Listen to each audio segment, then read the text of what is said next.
To accept this call, press or say 5. To refuse this call, hang up now. To block this call will be recorded and subject to monitoring at any time.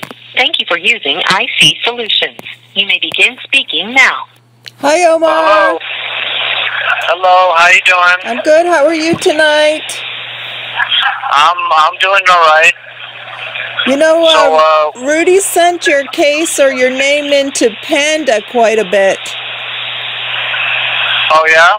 Yep. I don't think he's had any response, though. But I listened to you on with talking to Ryan last night.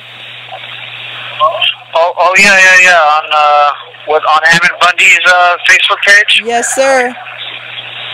Oh, yeah, that's good. Yeah, we got the petition on change.org. I think there's 216 signatures today. Yeah, I heard it's a little over 200. That's great. Yeah, I was calling to let you guys know that too. You know, to definitely let some people know to sign this. This is an important matter, and you know, we want a bunch of signatures and to share awareness of what's going on. So, what else is going on out there? What's new? Oh, it's an avalanche. It's an apocalypse of crazy madness. Yeah. Well, you know, we're just locked up in a dungeon here, so we don't, you know, I don't know what's really going on out there. Yeah, but it's probably a bunch of lies anyway. Yeah. Hey, Omar, have you ever heard of a guy by the name of Bryce Quellar, also known as Fisher of Men? Probably not. What was that name? Bryce Quellar. He has a YouTube channel called Fisher of Men. No. Like I said, for being in here, I really don't know pretty much nothing what's going on, really. Oh, okay. Yeah, he had a real popular YouTube channel. He's a young guy, and he made popular the idea that Michelle Obama is a man on his YouTube channel. He was visited by the Secret Service. And he was visited by the Secret Service. And anyway, he's a strong Christian man, and he made a video one night, and Interpol called the Las Vegas Police Department, and now he's sitting in an Eli State maximum security prison. And he didn't do anything wrong at all. All he did was like, you know, it wasn't the best Christian behavior, but he didn't threaten anybody specifically. He just basically said that he would defend himself, and you know, and they said that it was threats, but you know, you don't send somebody to a maximum security prison for the words that come out of their mouth, and especially if he wasn't threatening anybody specifically. No victim. There's no victim in his crime, and anyway, it's just the law enforcement in this country has gone completely nuts. Oh yeah, it's absolutely outrageous. I'm still sick to my stomach that Todd Engel is still here with me. You know, it's just a travesty, man. Yeah. And I did send your story to Panda. Like, I don't know if Aaron told you that, but I sent it twice, and I told him that, you know, that they're all about speedy trials. And I said, well, you're a perfect case because you've been in prison 39 months and you don't even have a trial date. You know, I've sent out several requests to a lot of foundations, and I have not heard one response back yet. I've written everything you can think of, ACLU to, I mean, all types of organizations, and you know, it seems like, I don't know if they're just just a front or what, but you know, it just, no one wants to ever answer. You know, well, this is why, you know, it's quite crazy. A lot of you people are asking why aren't these type of cases displayed in the media, the mainstream, and you know, I don't have an answer for it. I don't know. Yeah, just no one will answer. All I can say to that, Aaron's got something. Go ahead. Well, what I would say, Omar, is that you've got it on record that they know, and that's what our website is. It's a historical resource of record of historical importance.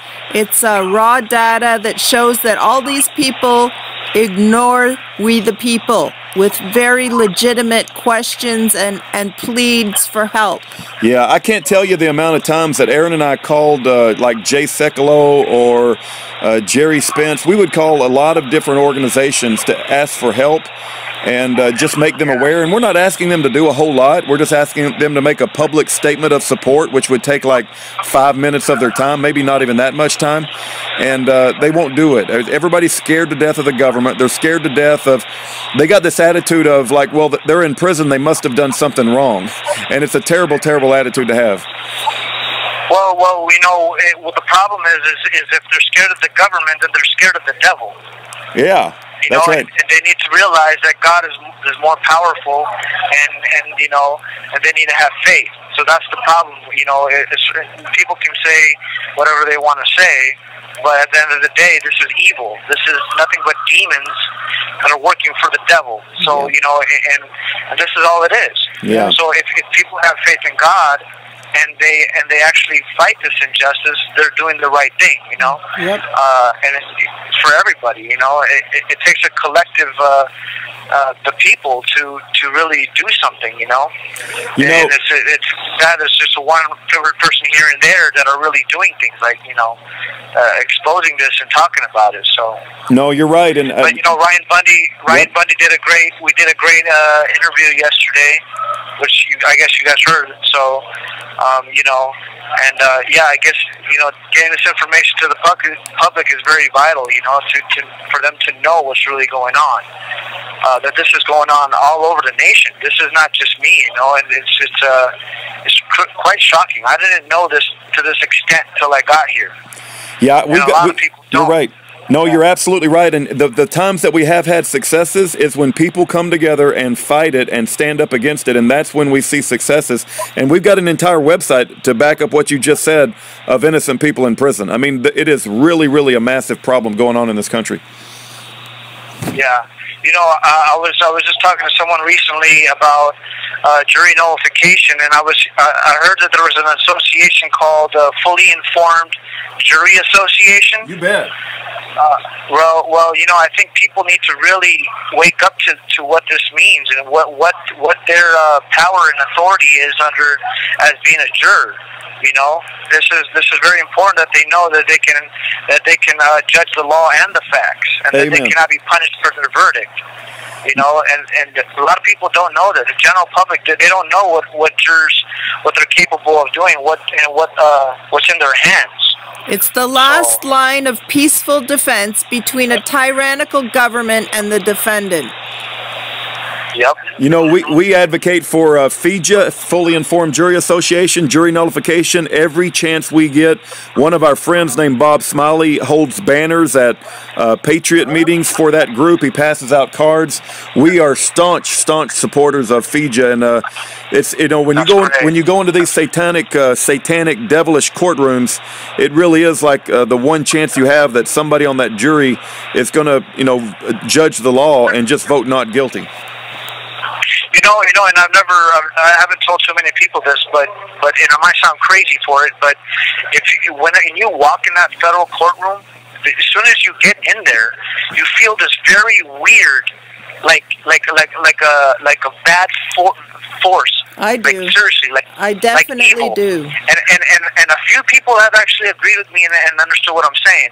But it sounds completely nuts because this is it's such a powerful demonic force. You can feel the evil. You can see it, and like it just takes over your body. And like I felt lightweight, like, you know what I mean? It was really weird. I can't explain, but yeah, you know, it's definitely. It's that force is in there, and they're trying to just wear you down, you know, especially the people that they know that are believing in God and that are, you know, that are righteous and stuff. They want to tear you down. That's their whole thing, you know. And then you know, I see right through it, you know.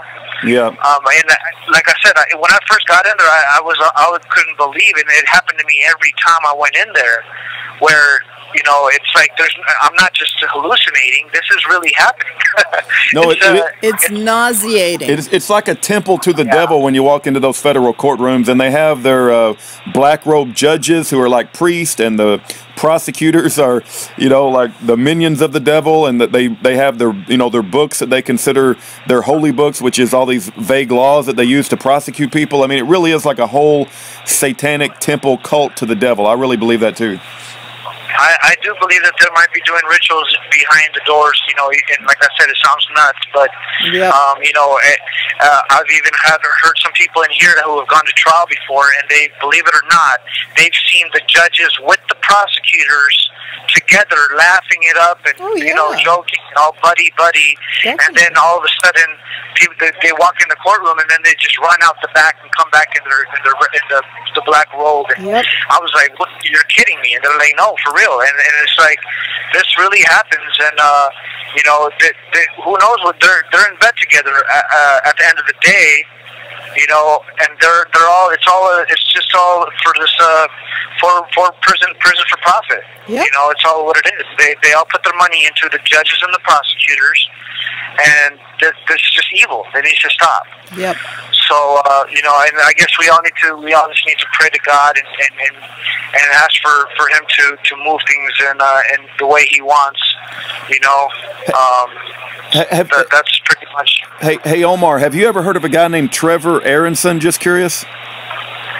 No, I haven't. You know, he wrote a book. I'll try to get you a copy. He's a Muslim, and he wrote a book called The Terror Factory, exposing the FBI's manufactured war on terrorism. And one of the main cases in this book is a guy by the name of Khalifa al-Akili. He's sitting in a CMU prison in Marion, Illinois, right now. Do you know what a CMU is? What's that?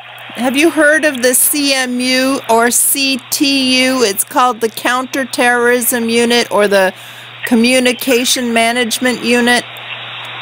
No, I haven't. Well, what they did is the FBI sent in an FBI informant as part of you know, their program, and they entrapped this Khalifa al-Akili, totally ruined his whole life. His family had to move to Europe, and now he's sitting in prison for decades. We communicate with him, and he's the star of a movie. There's a Netflix movie made about him as well. So anyway, I might try to get you a copy of this book, but it really is terrible how the FBI is using all these entrapment schemes, and they've got to fill these prisons up somehow. They're making money off you guys, so they can't let you out of prison because they're making money off of you. These are secret prisons, Omar. There are only 35 prisoners in the one. There's 2 in America. One is in Illinois, one is in Indiana.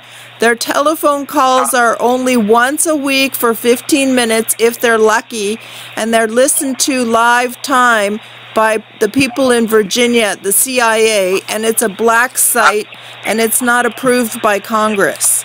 And I'm pretty. I kind of heard of that. Actually, there was a few guys that came through here talking about that they're on the way to Guantanamo too. Yep, that's it. You know, and I won't talk too much about it over the phone, but yeah, there's a lot of corruption going on. You know, and it's quite shocking. You know, the public can't even understand what's really going on. Well, a quick question for you, Omar. I think you're in a county jail, right? And I've heard that county jails are 3 times worse than like a federal prison. Would you agree? Actually, yeah. No, I'm actually at a CCA. It's a private for-profit. It's down in Pahrump, and it's kind of like a county jail technically, because it's a lot of people. Well, a lot of people are here on transit on the way to BOP, but a lot of people are also fighting the cases locally. But yeah, it's not. I mean, we're treated worse than prisoners in prisons. Yeah, I know. You know, and it's we're just boxed in. Horrible food, you know, just no activities, not much to do in here, and you know, no gym. You can't really do much, you know. In the prisons, you get fed real food.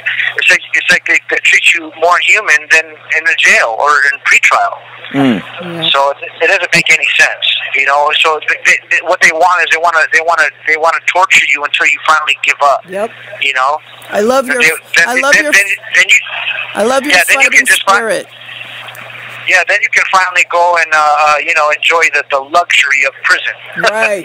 That's what they call it. So, yeah. Yeah. It's just a sham. It's a joke that they do this to people. It's human trafficking on a major level. Very few people are actually standing up and fighting. And that's the courageous thing to do. That's the proper thing to do. That's the holy thing to do, actually. Yeah, no doubt about that. Long before we knew about your case, we didn't trust the Las Vegas Metro Police Department. We knew 1 minute remaining. We knew that police department was corrupt. It was very, very corrupt, even before we knew about your case. Yeah, I watch people's, they show me some body cams in their case or stuff, and it's so much. They shut their audio, their body cams off. They plant evidence. They do it to a lot of. There's people in my unit they did it to too. But anyway, to cut this call short, it's going to cut me off soon and count time. Keep up the good fighting spirit. Thanks for all your support.